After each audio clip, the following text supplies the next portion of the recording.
pembenaran oleh iman atau pembenaran berdasar iman, ya. Yang sesi kedua, pembenaran berdasar iman, bukan berdasar hukum. Itu lebih tepatnya itu. Karena banyak orang berpikir berdasarkan iman itu tidak melakukan perbuatan baik. Itu salah. Ya. Pembenaran berdasarkan iman berarti melakukan kebenaran, melakukan perbuatan baik berdasar ketaatan kepada pribadi Allah, bukan kepada konteks hukum. Ya. Mungkin banyak orang bingung, ya. Karena orang sudah punya premis. Nah, premis ini loh yang harus kita geser. Ya. Kekristenan tidak mengajarkan seseorang untuk menjadi manusia berhukum. Karena Yesus saat dia hidup, sudah hidup dalam konteks hukum Taurat. Bukan itu. Jadi Yesus hadir ke dunia ini tidak membawa agama dengan hukum tertentu. Mendirikan agama baru atau hukum yang baru. Tidak. Hukumnya tetap lama, hukum Taurat bagi orang Yahudi. Orang non-Yahudi punya hukumnya sendiri. Yesus hanya mengajarkan bagaimana kamu taat kepada Allah. Hanya itu, taat kepada Allah, melakukan kehendak Allah, ya pasti perbuatan baik, tetapi tidak dalam konteks hukum. Sebetulnya itu. Apa yang akan kita bahas malam hari ini? Apa yang kita bahas hari ini, malam hari ini, sebetulnya masih satu rangkaian khotbah dengan Roma 3 yang minggu lalu, ya. Akan kita baca, tapi sebelumnya saya mohon handphone di silent ya, itu mengganggu konsentrasi saya. Roma 4 ayat 1 sampai 12.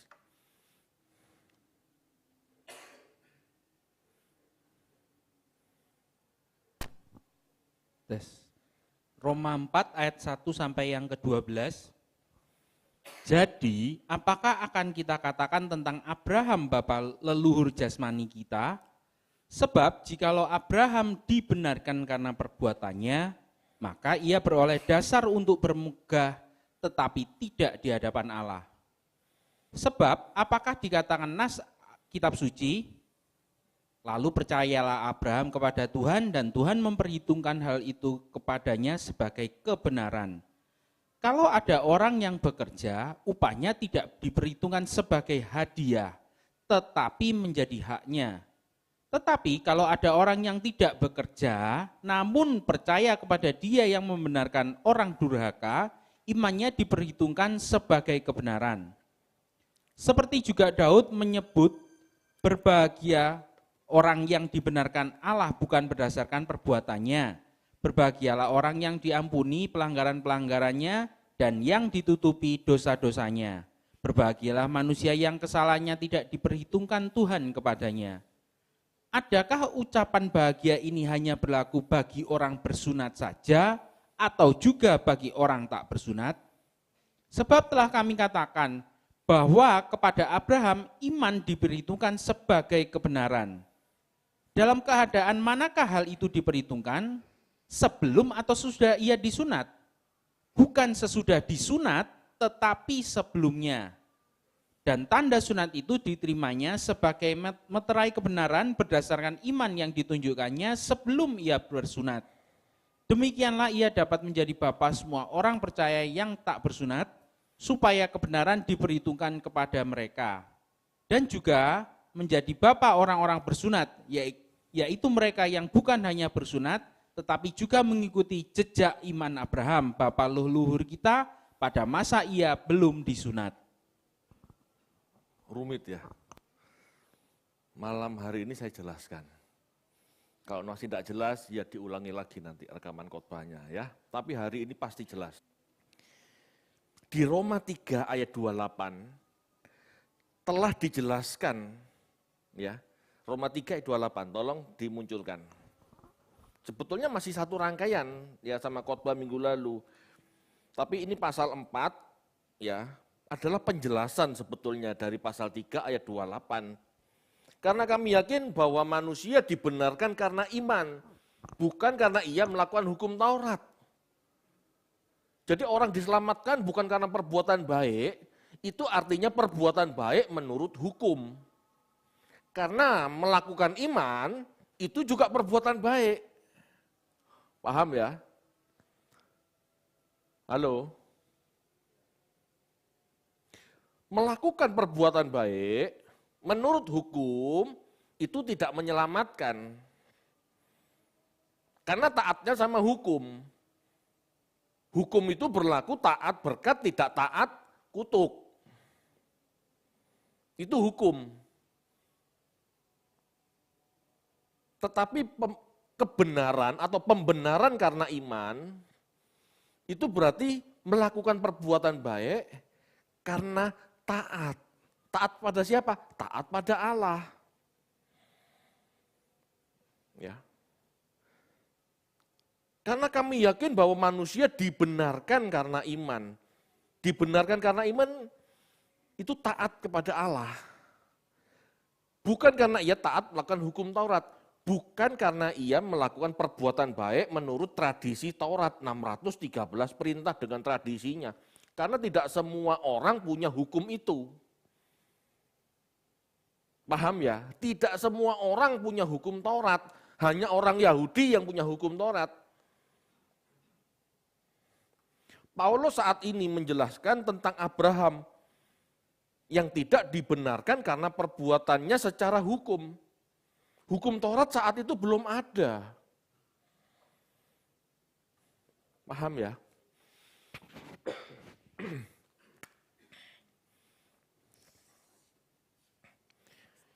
Ini Abraham.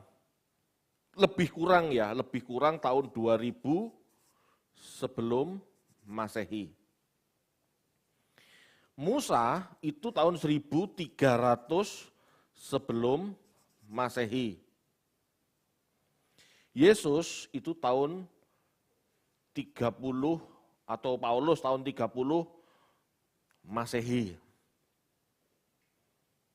Tahun 70 Bait Allah hancur.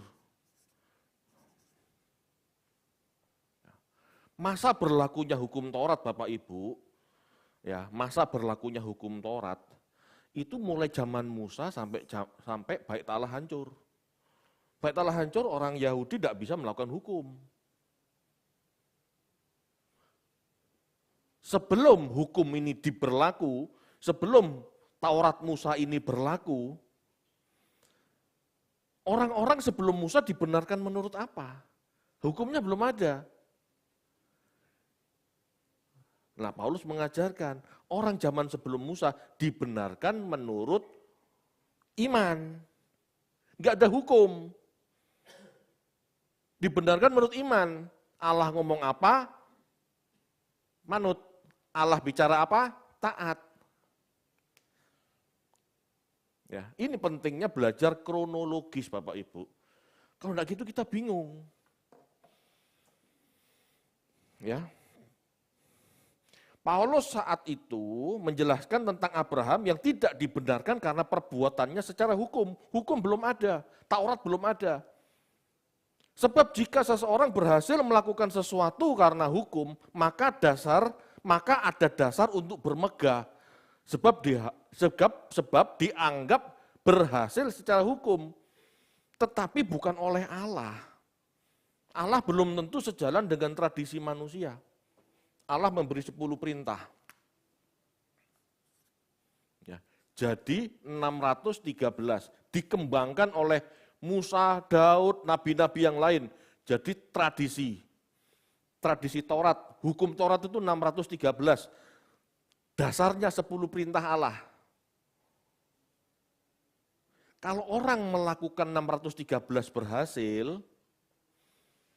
maka dia bisa bermegah.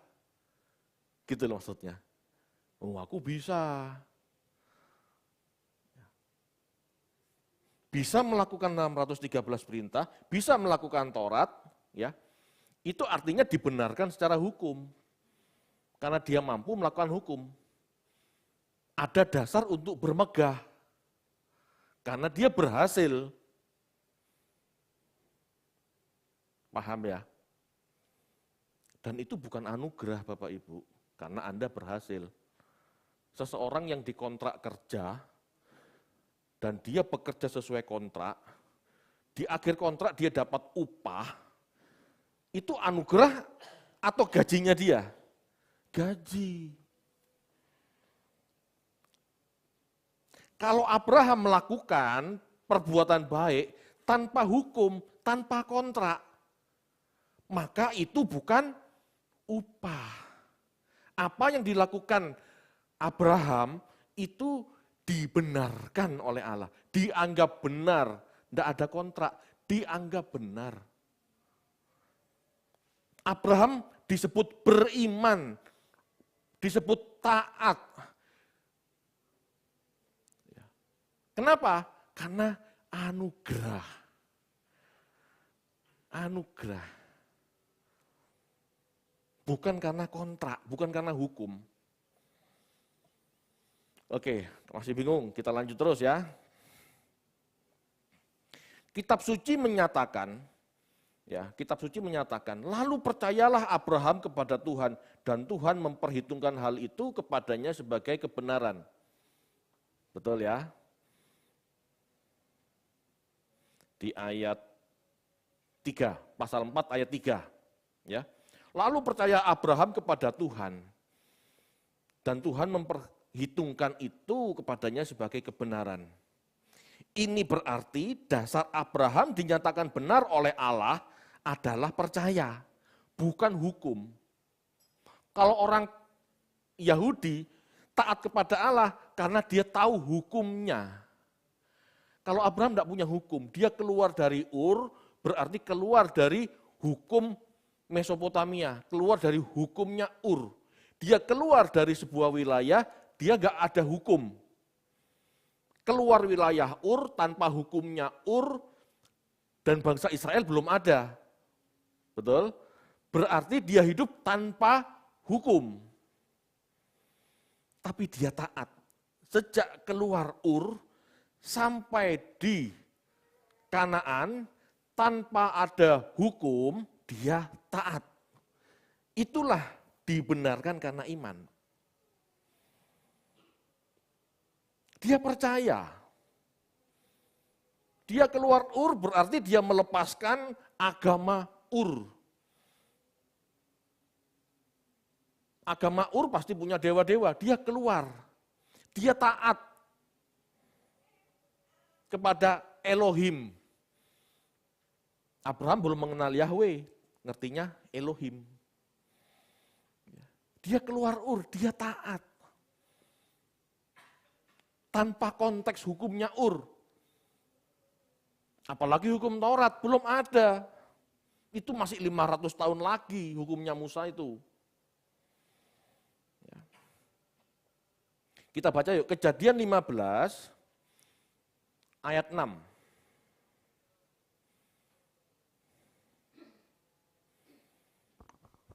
Kejadian 15 ayat yang ke-6, lalu percayalah Abram kepada Tuhan, maka Tuhan memperhitungkan hal itu kepadanya sebagai kebenaran. Ya, Abraham percaya kepada Tuhan, maka Tuhan memperhitungkan hal itu kepadanya sebagai kebenaran. Percaya apa? Halo, Abraham percaya apa? Kita baca yuk, Kejadian 12 ayat 1 sampai 3.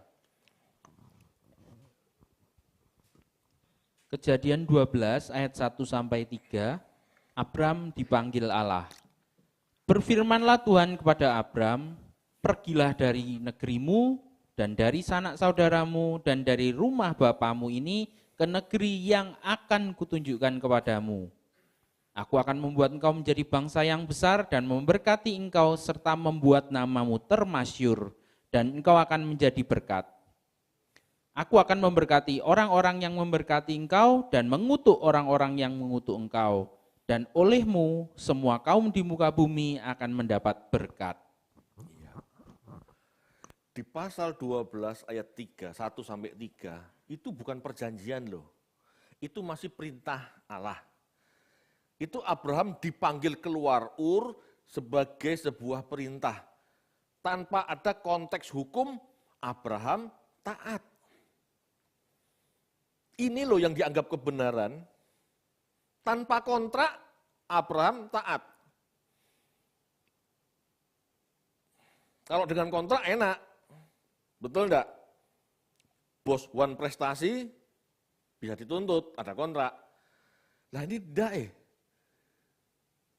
Abraham keluar Ur tanpa kontrak, tanpa hukum, tanpa perjanjian apapun. Allah yang baru dia kenal ini loh, cuma ngomong keluarlah dari Ur, kamu kan kujadikan bangsa yang besar. Percaya bos, loh. Abraham percaya kepada Allah. Dia keluar Ur, melangkah ke negeri yang tidak dia kenal dengan segala tantangan hidup di depannya. Zaman dulu Bapak Ibu itu lebih serem, lebih gelap daripada zaman sekarang. Zaman sekarang ini ada lampu, ada penerangan, ada jalan tol. Dulu kan nggak ada. Taat kepada Allah berarti dia bayar harga. Dia mempertaruhkan nyawanya. Kalau di Ur sudah enak, sudah ada hukum. Sudah ada undang-undang. Kalau nggak salah itu undang-undang Hammurabi, itu sudah ada.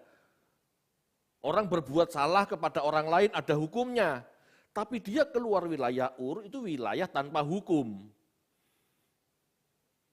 Rampok, ya, pencuri, ada di mana-mana. Dia percaya, dia melakukan karena taat. Dari sini kita bisa lihat bahwa Abraham percaya kepada Allah karena adanya hubungan. Bukan hukum, hubungan. Abraham percaya. Hubungan yang baik Bapak Ibu itu didasari rasa percaya. Nah, Abraham percaya. Ya. Abraham melakukan semua ini sebelum sunat loh. Sunat itu masih pasal 17. Betul? Jadi Abraham dinyatakan beriman sebelum dia bersunat. Abraham dinyatakan beriman pada saat dia percaya Allah, diutus keluar Ur, dia nurut. Belum ada anak. Halo? Belum bersunat. Kok ngotot masalah sunat Pak? Karena sunat adalah simbol perjanjian. Perjanjian Allah dengan Abraham itu nanti di pasal 17. Halo? Abraham percaya pada Allah yang baru dia kenal. Ini yang disebut kebenaran, ini yang dianggap benar, inilah standar yang benar. Inilah standar yang benar menurut Allah. Menurut Allah, standar yang benar, kalau Allah bicara A, nuruto. Kalau Allah menghendaki B, percaya, melangkahlah. Itu loh. Allah menghendaki sebuah hubungan. Allah menghendaki manusia ciptaannya ini percaya. Itu loh kebenaran. Bukan hukum loh ya.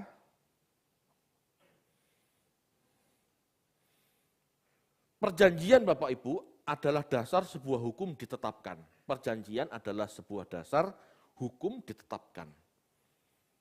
Tidak ada hukum yang bisa berlaku tanpa adanya perjanjian. Ya. Dalam tradisi Timur Tengah kuno, ini belajar sedikit ya. Dalam tradisi Timur Tengah kuno, ada perjanjian antara raja penguasa dan raja bawahan.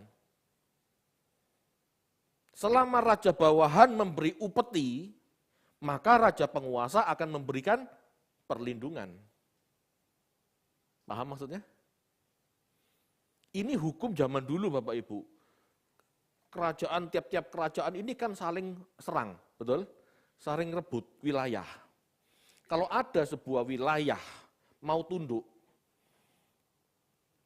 ya mau tunduk dengan cara membayar upeti, maka raja tidak akan menyerbu bangsa itu. Tapi kalau nggak mau tunduk, nggak bayar upeti, tak serbu. Ngerti maksudnya ya? Tapi kalau bangsa itu, raja itu mau tunduk dengan bayar upeti, kamu tak lindungi. Ngerti maksudnya? Pernah suatu saat, Israel itu diserang oleh Mesir, Fir'aun. Gitu ya. Seharusnya Raja Babel melindungi Israel, karena melindungi Yehuda, karena Yehuda bagian dari kerajaan Babel. Tapi ternyata tidak. Israel perang sendiri, maka matilah Raja Israel. Paham ya? Jadi seperti sekarang yang namanya NATO, ya, sekutu, itu dulu sudah ada. Nah, Israel ini pas berdiri di tengah antara negara dua negara dikuasa, Mesir dan Babel. Kalau Israel bayar upeti ke Babel, maka Babel melindungi Israel dari serangan Mesir. Kalau Israel tunduk pada Mesir, maka Mesir melindungi Israel dari serangan Babel. Itu yang namanya perjanjian. Jadi perjanjian itu tidak setara. Perjanjian Israel dengan Babel misalnya ya. Kalau Israel bayar upeti, Babel melindungi. Ini bukan perjanjian yang sejajar. Ini perjanjian antara penguasa dan bawahan. Ya. Demikianlah perjanjian Israel dipilih oleh Allah. Ya. Seperti itu, hukum Taurat seperti itu. Kalau kamu tunduk pada perintahku, aku janji memberkati kamu. Itu. Sama seperti itu. Nah, Abraham melakukan ketaatan kepada Allah sebelum ada hukum Taurat, sebelum ada perjanjian berkat kutuk itu tidak ada masih. Jadi sikap hatinya Abraham ini loh yang dinyatakan benar. Paham enggak? Kalau taat hukum, itu enggak bagus-bagus banget di hadapan Allah. Kenapa? Lah kamu melakukannya karena taat berkat, tidak taat kutuk kok. Jadi agama itu tidak bisa menyelamatkan, dalam arti tidak bisa mengubah kodrat, karena dasarnya cuan. Ya. Jelas ya? Dalam tradisi Timur Tengah kuno ada perjanjian antara raja penguasa dan raja bawahan. Selama raja bawahan memberi upeti, maka raja penguasa akan memberikan perlindungan. Inilah hak raja bawahan berdasarkan perjanjian. Paham ya? Kalau Abraham taat karena adanya hukum, lalu Abraham diberkati, itu hak. Karena dia melakukan hukum. Tapi Abraham taat sebelum adanya hukum. Maka kebenaran yang Abraham dapatkan, itu bukan hak. Itu yang disebut anugerah. Anugerah ini tuntunan, bimbingan untuk menjadi bangsa yang besar itu dibimbing, bukan kontrak. Kamu percaya enggak? Seperti zaman sekarang, orang mau kerja setelah ada kontrak kerja, betul? Kalau tanpa kontrak kerja, baru kenal, tiba-tiba, ayo aku ingin kamu besok ke Surabaya, aku ada proyek. Berangkat enggak kira-kira? Lu gak jelas aku dibayar biroi, betul enggak? Tapi kalau orang ini mau berangkat, gitu ya, dan akhirnya di Surabaya dia dapat proyek besar, dapat untung. Iki loh yang namanya kasih karunia, ini loh yang namanya anugerah. Tanpa sebuah kontrak, aku dipercaya bos dan terjadi istilahnya proyek yang aku mendapatkan untung besar. Paham maksudnya? Ini loh yang disebut anugerah. Kemeringet saya menjelaskan ini, tetapi apa ya? Tapi ini harus dijelaskan supaya Anda mengerti, anugerah itu enggak gedubrak jatuh dari langit. Enggak, ada dasar percaya. Kalau saya disuruh Pak Tony, Fit ke Surabaya, Fit. Ada proyek. Ya aku percaya, aku hidup sehari-hari dengan Pak Tony kok. Ini baru kenal. Tiba-tiba ada orang yang nyuruh, Fit kamu ke Surabaya ya, aku ada proyek. Ya, aku bondo percaya tok. Lalu aku berangkat, lalu aku mengerjakan perbuatan-perbuatan yang ditugaskan aku di sana. Dan aku jadi besar dan aku dapat rezeki dari itu. Anugerah enggak? Itu anugerah. Dasarnya anugerah apa? Percaya, yuk berangkat. Ngerti maksudnya? Tanpa kontrak berangkat. Itu loh. Bukan dibenarkan karena hukum, dibenarkan karena iman. Taat, berangkat, tekun. Itu loh anugerah. Amin Bapak Ibu. Abraham melakukan segala yang diperintahkan Tuhan sebelum ada perjanjian yang disimbolkan dengan sunat. Belum ada, masih pasal 17 sunat itu. Bahkan 500 tahun sebelum adanya hukum Taurat. Hukum Taurat itu nanti, Keluaran 19 ayat 5 sampai 8, ayo dibaca yuk. Supaya tahu bahwa Taurat itu mulainya saat itu. Keluaran 19, 5 sampai 8. Keluaran 19 ayat 5 sampai yang ke-8. Jadi sekarang, jika kamu sungguh-sungguh mendengarkan firman-Ku dan berpegang pada perjanjian-Ku, maka kamu akan menjadi harta kesayangan-Ku sendiri dari antara segala bangsa, sebab akulah yang empunya seluruh bumi. Kamu akan menjadi bagiku kerajaan imam dan bangsa yang kudus. Inilah semuanya firman yang harus kau katakan kepada orang Israel. Lalu datanglah Musa dan memanggil para tua-tua bangsa itu dan membawa ke depan mereka segala firman yang diperintahkan Tuhan kepadanya. Seluruh bangsa itu menjawab bersama-sama, segala yang difirmankan Tuhan akan kami lakukan. Lalu Musa pun menyampaikan jawab bangsa itu kepada Tuhan. Ya, coba ayat 5-nya lagi.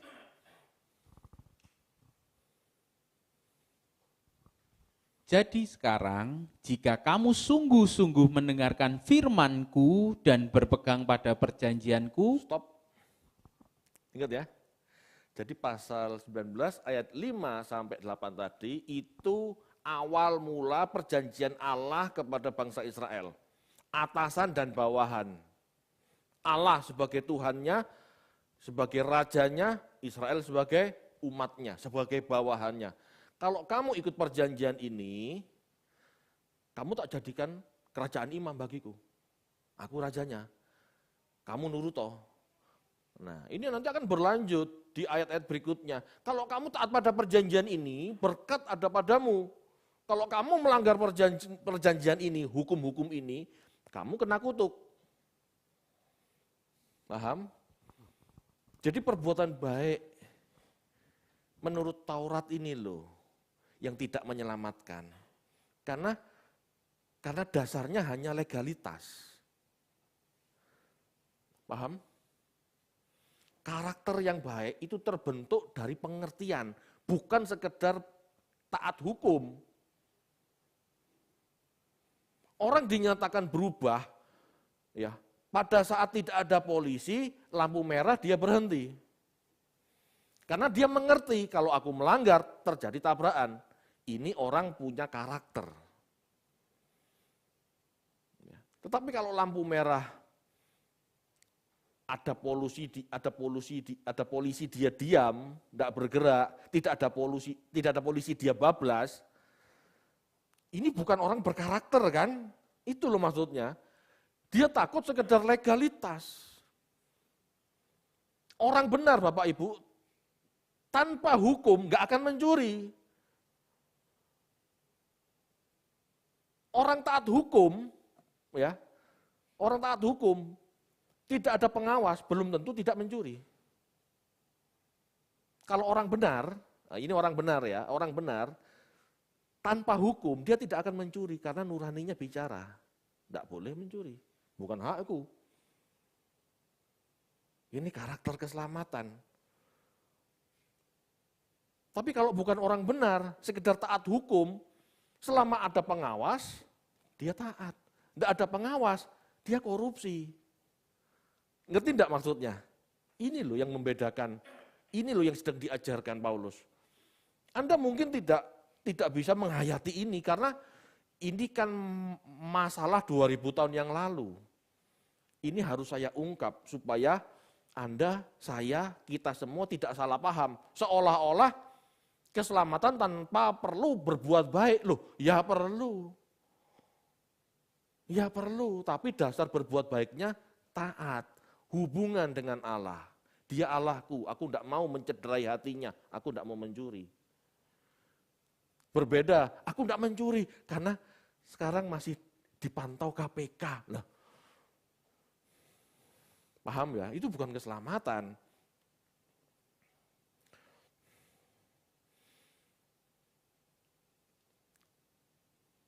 Abraham percaya kepada Allah tanpa perjanjian atau tanpa hukum. Dia melangkah keluar Ur dengan segala resikonya hanya karena percaya. Inilah sikap yang benar di mata Allah. Tanpa hukum, Abraham dinyatakan benar. Ya ini kan hukum. Tanpa hukum, Abraham dinyatakan benar. Karena hubungannya iman, percaya, taat. Ya ini iman. Hubungannya Allah dan Abraham sendiri. Pribadi dan pribadi. Halo. Dikatakan di ayat-ayat selanjutnya, seperti Daud juga dibenarkan karena iman.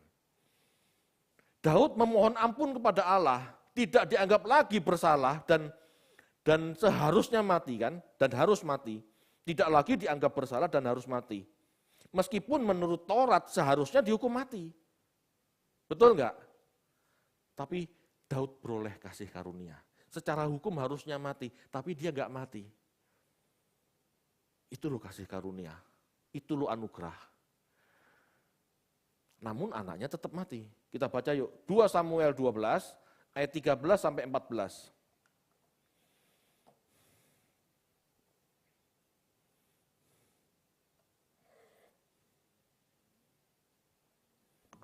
2 Samuel 12 ayat 13 sampai 14. 2 Samuel 12 ayat 13 dan 14. Lalu berkatalah Daud kepada Natan, aku sudah berdosa kepada Tuhan.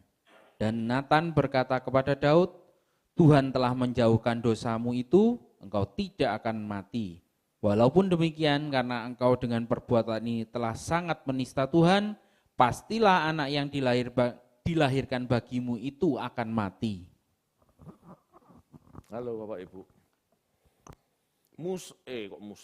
Daud ya. Daud sudah hidup di masa hukum. Betul ya?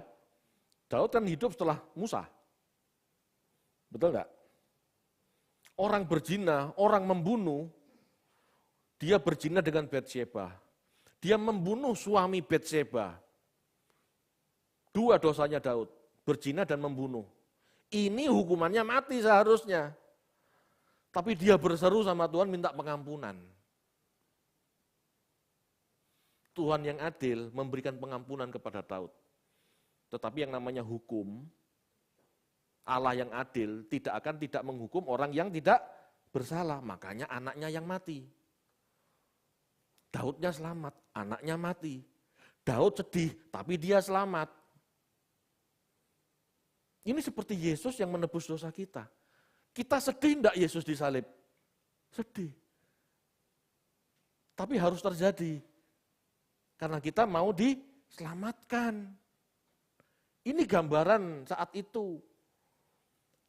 Allah tidak membiarkan dosa tanpa ada konsekuensi. Orang berdosa pasti dihukum. Tetapi karena ada kemurahan, maka anak Allah yang menanggung dosa kita. Tetapi apa? Daud harus bertobat. Dia mengaku salah, dia berseru kepada Tuhan, berdoa minta ampun, lalu Tuhan ngomong sama Natan, Nabi Natan, oke, kamu tak ampuni, tapi anakmu mati. Karena yang namanya dosa harus dihukum. Tapi kamu bebas dari hukuman karena kemurahan Tuhan. Paham enggak sampai di sini?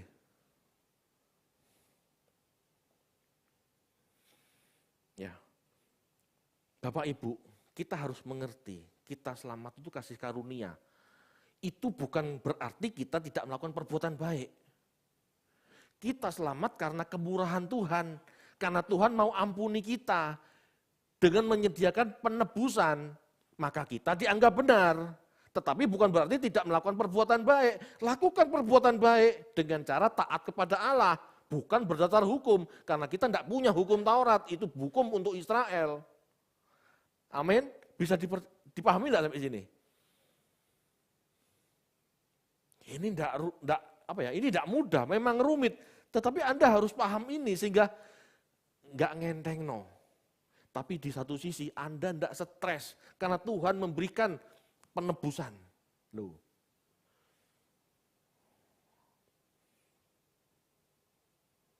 Kita diajarkan hidup kudus, hidup suci. Tapi kita sendiri tahu kan, kita tuh banyak dosa, banyak salah. Bahkan dalam perjuangan kita mengejar kekudusan, masih penuh kesalahan.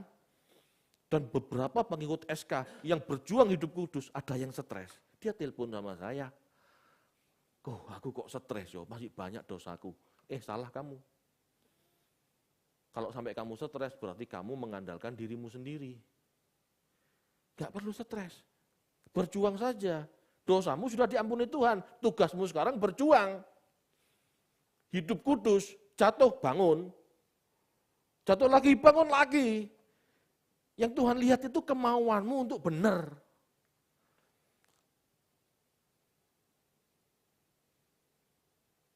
Mau bukti? Ayo kita bahas lagi. Bapak Ibu, Abraham itu jatuh bangun melakukan sebuah tindakan iman ini loh. Dia keluar Ur dengan perintah Tuhan, pergilah karena aku mau menjadikan engkau bangsa yang besar, betul? Untuk menjadikan dia bangsa yang besar, dia harus punya anak, betul? Tetapi sampai masa tuanya dia tidak punya anak, betul? Stres enggak? Iki janji ya opo karepe, betul?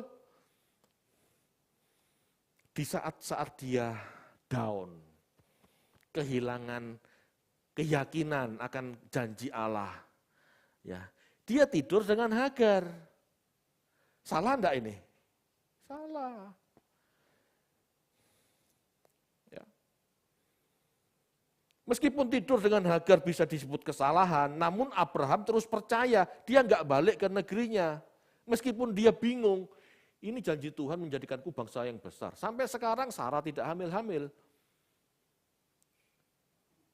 Dia lemah.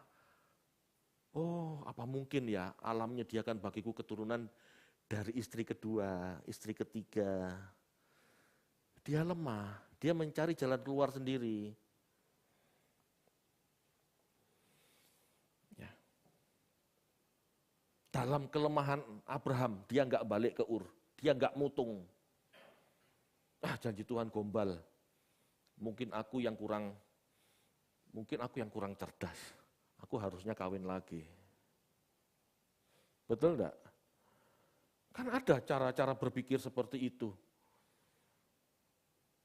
Kita anggap kita mengerti rencana Allah. Kita anggap kita mengerti rencana Allah. Padahal ini bukan rencana Allah. Zaman itu Bapak Ibu tidak ada yang melarang loh orang kawin lagi. Zaman sekarang jelas salah. Betul enggak? Kalau zaman itu tidak ada yang salah kawin lagi.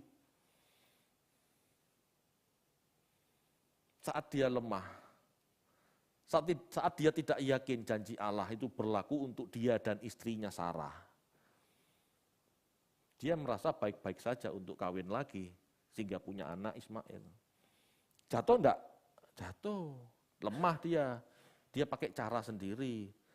Tetapi dia enggak pulang, dia tetap bertahan. Pasti ada janji Tuhan, pasti tergenapi janji Tuhan, aku jadi bangsa yang besar. Dia terus melangkah, dia enggak balik ke Ur. Ini loh yang disebut iman. Tuhan tahu kita ini rapuh. Tapi jangan doprok di rapuhnya kita. Kalau kita jatuh, bangun lagi, bangkit lagi, kerjakan lagi keselamatannya. Berdosa lagi, bangkit lagi, bangun lagi. Itu loh iman. Iman itu perlu ketekunan, perlu kesetiaan, perlu komitmen sampai mati. Itu iman. Tuhan tahu kok kita orang berdosa dan gampang berbuat dosa. Gak usah stres. Tuhan ada kasih karunia. Yang penting berjuang kok. Yang penting serius kok. Masalahnya kalau kita tidak serius, ketahuan tidak pada saat penghakiman? Ketahuan hati nurani kita turut bicara. Ya, kita baca yuk Kejadian 17 ayat 1 sampai 4.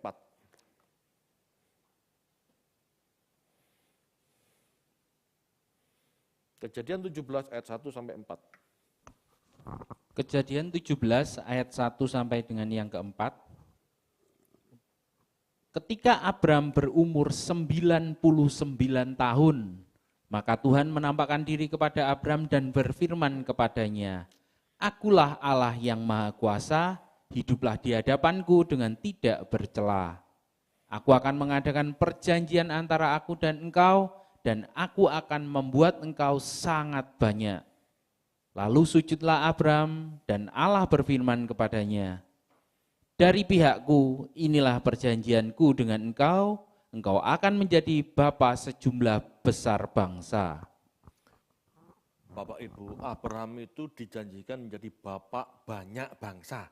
Bukan bangsa Israel saja. Halo. Abraham itu bapak banyak bangsa.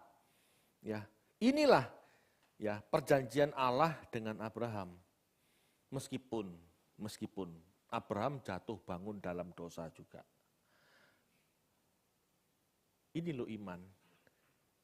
Dia gak gampang mutung. Dia tahu tujuannya harus benar.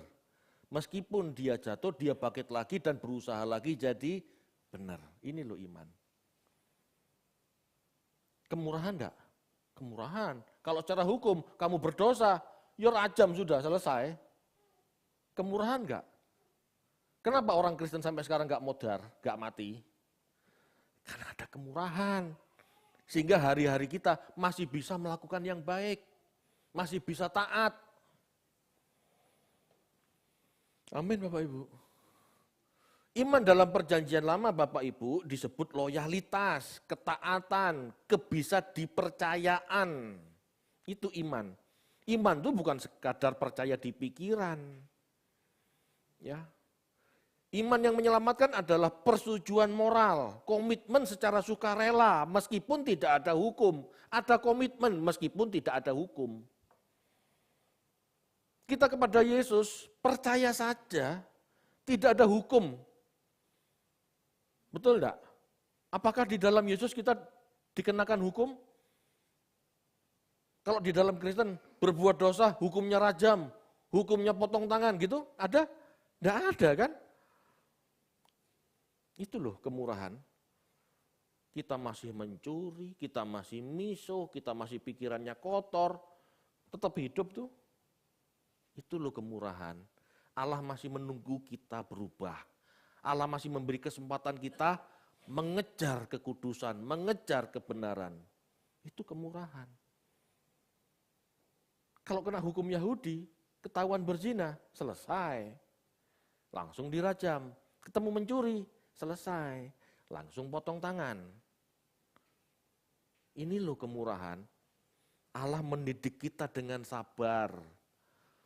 Tetapi seriuslah, jangan diabaikan. Kebanyakan orang Kristen karena tidak ada hukuman, maka santai. Makan abai, bahkan cuek. Tidak ada Tuhan, terbukti aku korupsi banyak kali, aku ya aman-aman saja. Nah, ini loh kesalahannya kekristenan.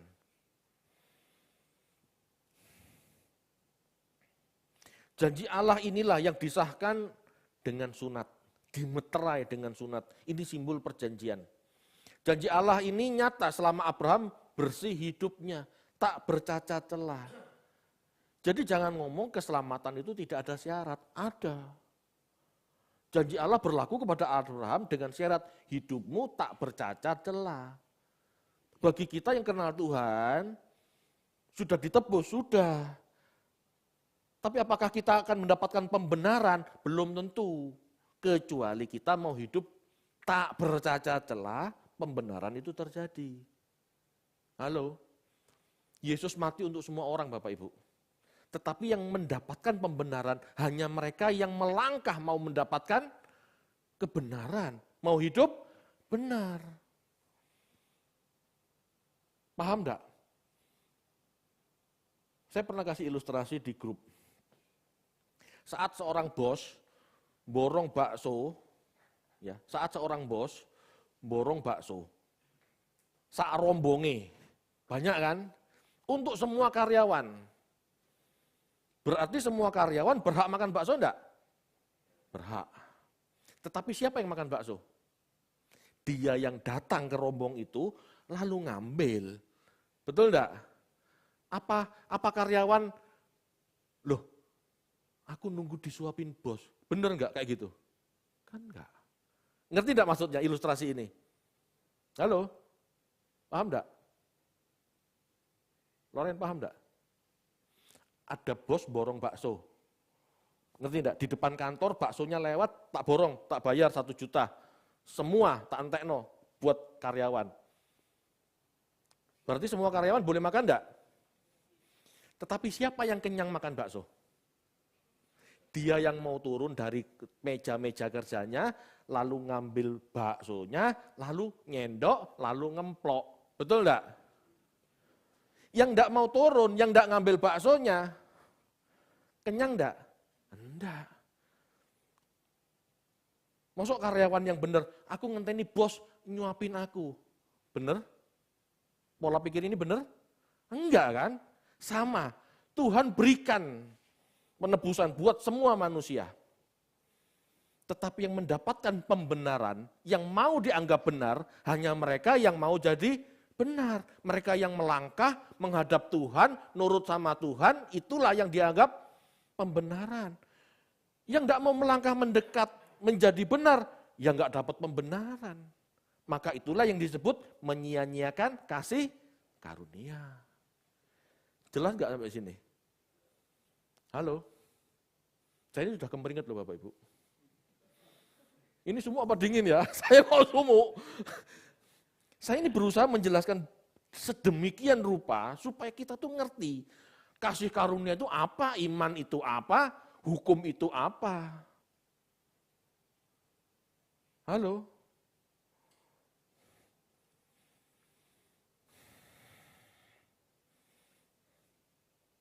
Paulus menyatakan keturunan Abraham sejati adalah orang-orang yang sunat hatinya. Nah ini, keturunan Abraham adalah orang yang mau merespon panggilan Allah. Dalam arti suci hatinya hidup tak bercacat meskipun tanpa hukum. Orang Yunani, orang Romawi, mereka adalah orang-orang yang tidak punya hukum Taurat. Tetapi mereka akan dianggap benar jika mau hidup tak bercela seperti ajaran Yesus. Mereka yang mau ini loh, yang mendapatkan pembenaran. Orang-orang inilah yang akan menerima waris pendamaian atau pembenaran melalui darah Yesus sebagai bukti keadilan Allah. Roma 3 ayat 23 sampai 26.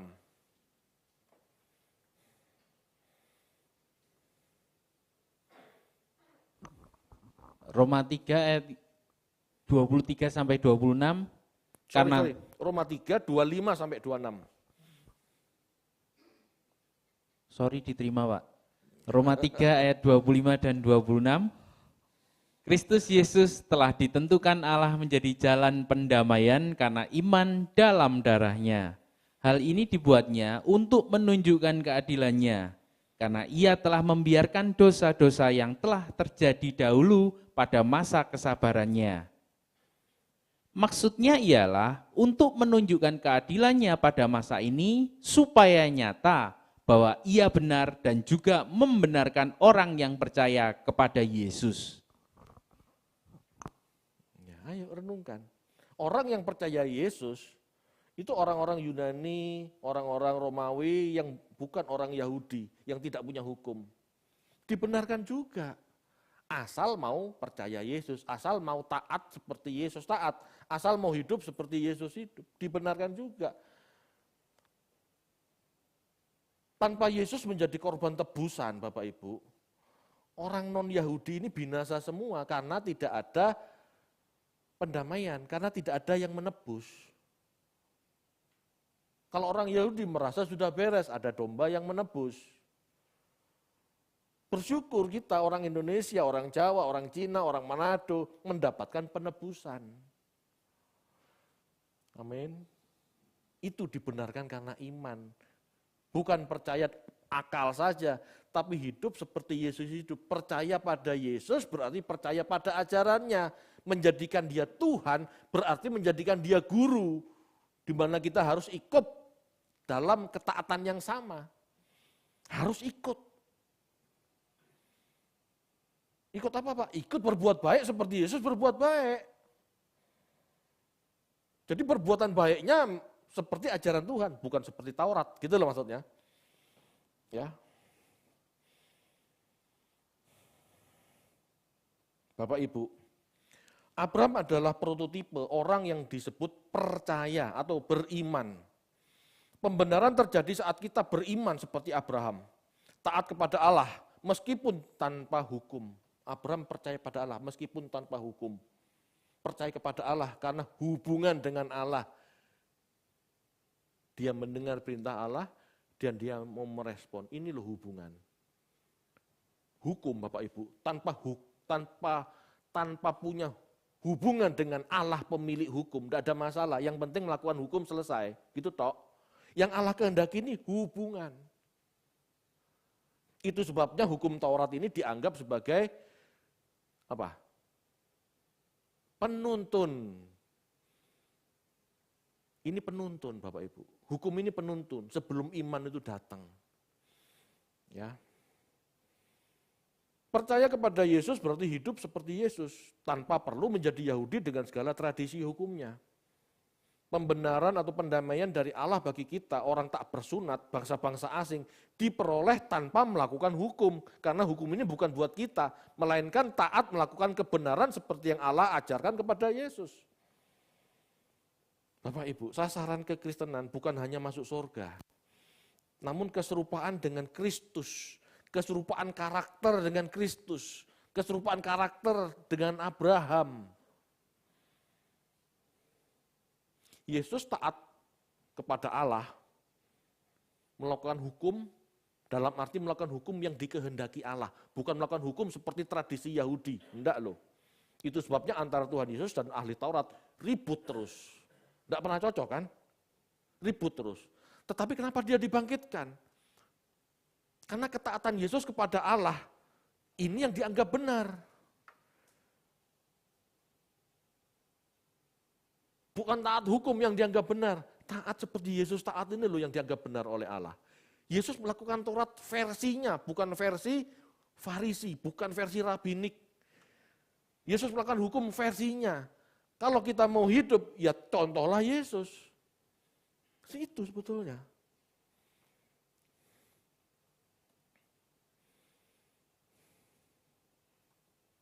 Kehidupan yang diubahkan dan berubah meskipun tanpa hukum.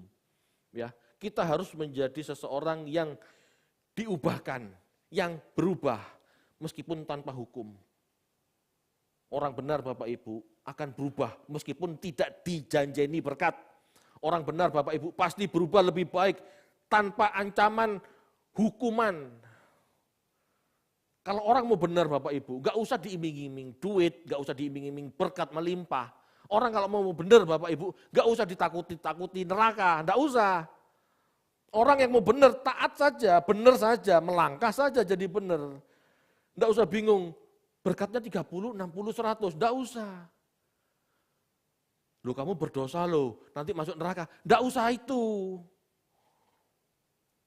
Halo Bapak Ibu, agama itu banyak menciptakan tahayul. Semakin saya belajar, semakin saya percaya yang namanya neraka itu tidak ada. Yang disebut neraka dalam perjanjian baru, Gehenna, itu sebuah tempat di luar Yerusalem, tempat pembakaran sampah. Itu loh, neraka yang benar ada enggak? Tidak ada. Berarti enak Pak orang berdosa. Ya bukan begitu. Maksudnya kalau kamu tidak jadi benar, ya kamu binasa. Kamu tidak akan mendapatkan hidup kekal. Begitu mati, orang berdosa binasa. Katanya dibakar di api, Pak. Iya, tapi modelnya seperti apa kan tidak jelas. Jangan percaya yang namanya neraka itu ditusuk lagi, matanya dicoblos, nanti muncul lagi matanya, nanti coblos lagi. Itu Allah psikopat. Tidak seperti itu gitu loh maksudnya. Tetapi kalau kita tidak menjadi serupa Allah, maka kita adalah produk gagal. Produk gagal maka akan dibinasakan. Seperti Anda kerja di pabrik, produk gagal diapain? Ya dihancurin. Orang Indonesia masih dileles, masih dijual di emper-emper. Itu kan tidak benar sebetulnya. Sebetulnya kalau mau menjaga kualitas, produk gagal itu dihancurkan, selesai. Orang yang mau taat, seperti Yesus taat, dia akan meroleh hidup kekal. Itu. Halo Bapak Ibu. Orang benar itu Bapak Ibu, tanpa ditakut-takuti neraka jadi benar. Tanpa diiming-iming berkat duit, berkat melimpah juga jadi benar. Karena hubungannya antara dia dan Allah. Dia hanya mau menyenangkan Allah, titik. Itu loh yang saya uber sekarang. Sudah tidak waktu ya, saya ingatkan guru sekolah minggu, jangan takuti anak-anak dengan neraka.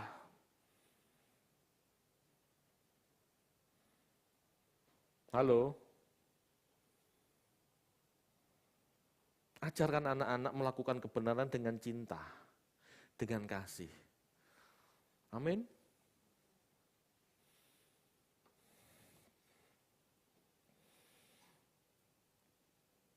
Inilah sebabnya Bapak Ibu, orang Yahudi itu benci terhadap Paulus. Sebab tampak merusak otoritas Taurat. Benar?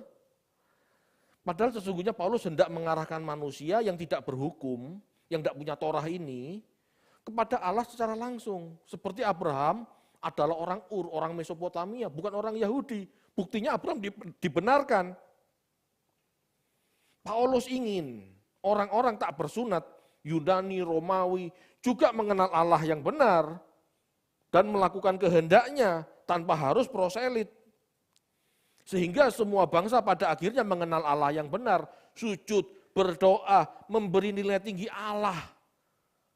Itu, tanpa harus jadi Yahudi, tanpa harus proselit. Kita baca yuk, Markus 11 ayat 17.